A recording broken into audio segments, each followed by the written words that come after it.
on est dans une vision effrénée de la nouveauté. Et ça j'avoue que ça me laisse très penseuse parce que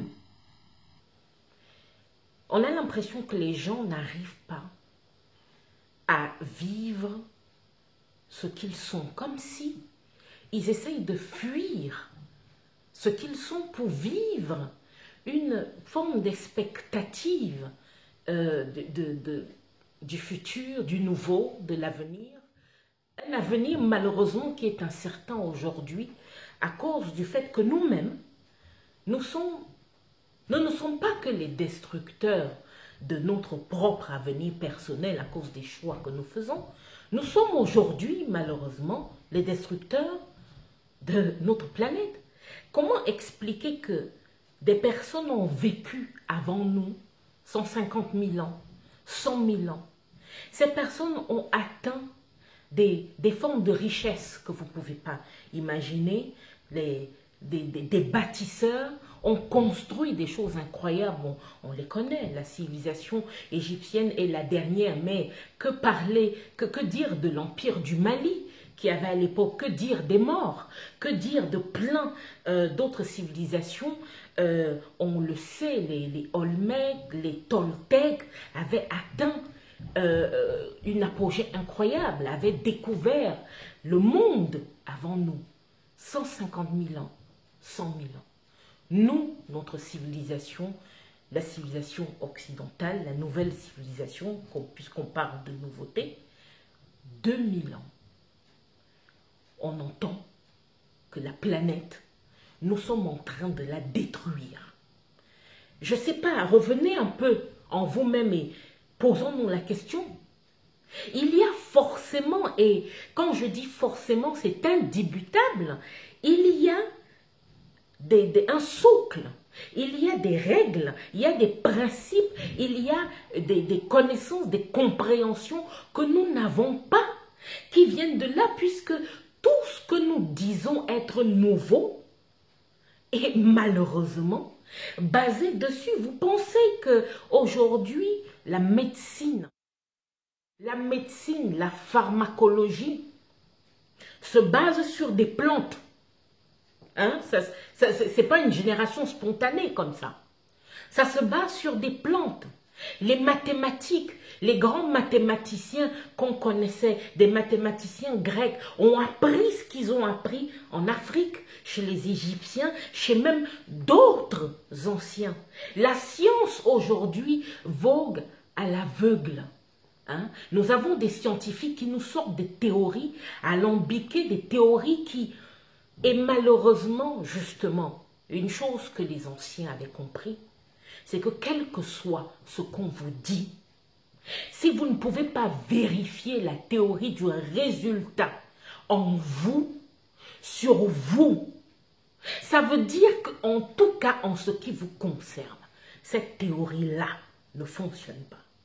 Aujourd'hui, nous voulons associer un grand nombre de personnes à des décisions alors que nous sommes incapables, chacun dans notre individualité, à mettre ces mêmes principes en application alors que les ancêtres disaient que les grands groupes ne peuvent pas être diligentés, ils ne peuvent pas être dirigés si chaque membre de ce groupe ne choisit pas en tant qu'individualité de suivre jusqu'à ce que le résultat de ce qui a été prôné, décidé au début se réalise.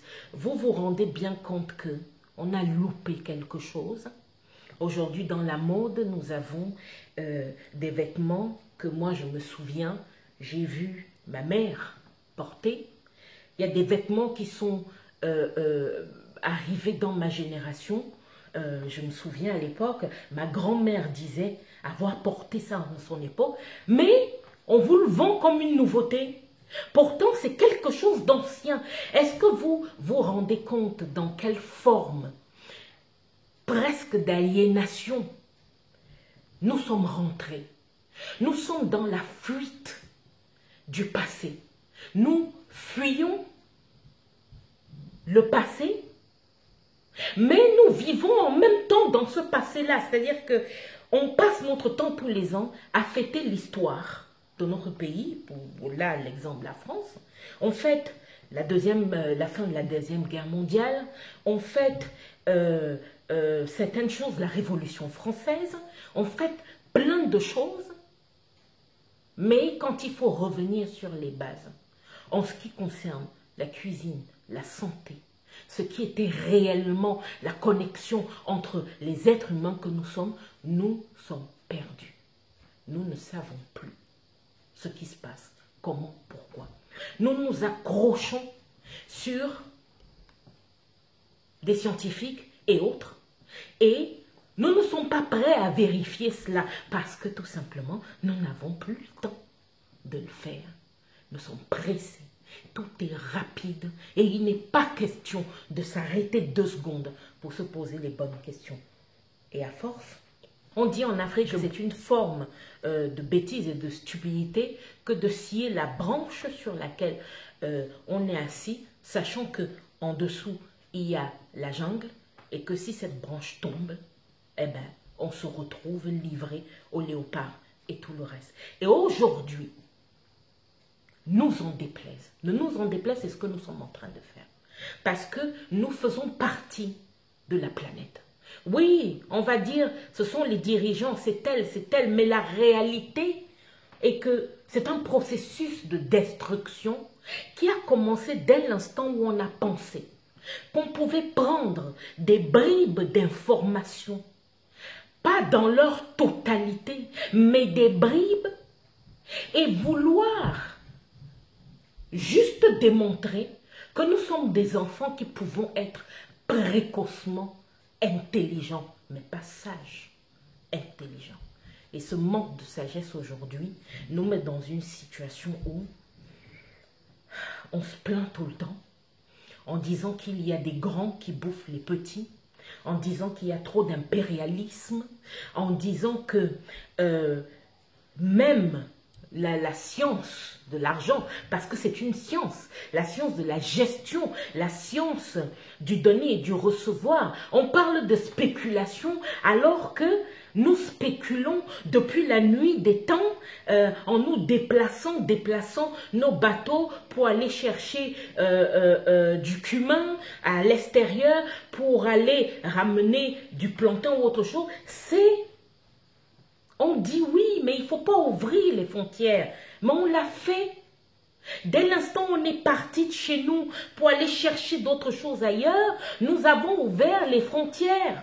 Aujourd'hui, on parle de la spéculation, on explique que les grands groupes qui parlent d'argent sont en train d'écraser les petits groupes. Mais on fait de la spéculation tous les jours, quand quelqu'un est capable de se dire qu'il ne va pas fournir le travail qui est nécessaire, mais qu'il n'en a rien à cirer, puisque comme il a le CDI, il pourra gagner de l'argent. Je ne dis pas qu'il n'y a pas des gens qui travaillent d'arrache-pied tous les jours. Ça, j'en suis consciente. Mais il y a une bonne partie des gens qui ont pris justement cette forme de protection, cette forme de confort pour justement faire de la spéculation à l'intérieur, c'est-à-dire être capable de fournir peu, mais gagner autant que celui qui fournit plus. Mais nous ne trouvons pas cela injuste. Par contre, ceux qui profitent de nous en nous faisant travailler pour gagner sur ce que nous faisons, nous trouvons que eux, ils sont injustes. Vous voyez, le 2 poids de mesure n'est pas uniquement dans certains sujets, il est dans tous les sujets. Dans tous les sujets. Nous sommes en train de courir en avant. Nous cherchons le renouveau. Nous ne voulons pas la old fashion, comme on dit. Nous ne voulons pas, nous trouvons que ces techniques de grand-mère et de tout le reste, c'est bien beau, mais ça n'emmène pas large. Mais en même temps, nous nous plaignons tous les jours de ne pas avoir les solutions à nos problèmes. Nous nous plaignons tous les jours de ne pas être indépendants, de ne pas être dépendants de nos propres de notre propre pensée. Nous passons notre temps à dire que on nous manipule, mais nous sommes les premiers à rester des heures et des heures devant la télévision, à regarder les pubs, à acheter pour les pubs, à se conformer par rapport aux pubs. Mais ce que les anciens avaient compris, que dans la vie de chaque être humain, dans chaque étape de chaque vie, il faut savoir s'arrêter 2 secondes et se demander qu'est-ce qu'on veut, qui on est. Nous ne sommes pas capables de le faire. C'est une fuite en avant. Alors, si vous voulez, c'est en ça que les arts de vivre ancestraux apportent pas une partie de la solution, toute la solution. Parce que c'est cela. Quand on est capable de détruire, quand on est capable de jouer avec des allumettes près de rideaux inflammables dans sa propre maison, qu'on a passé des années, on a pris un crédit, on a passé des années à payer ce crédit-là, c'est la seule maison qu'on a, et qu'on joue avec des allumettes à côté des rideaux, soi-disant, parce qu'on n'est pas conscient de ce qu'on fait, ça, c'est une forme de stupidité. Parce que ça va prendre feu.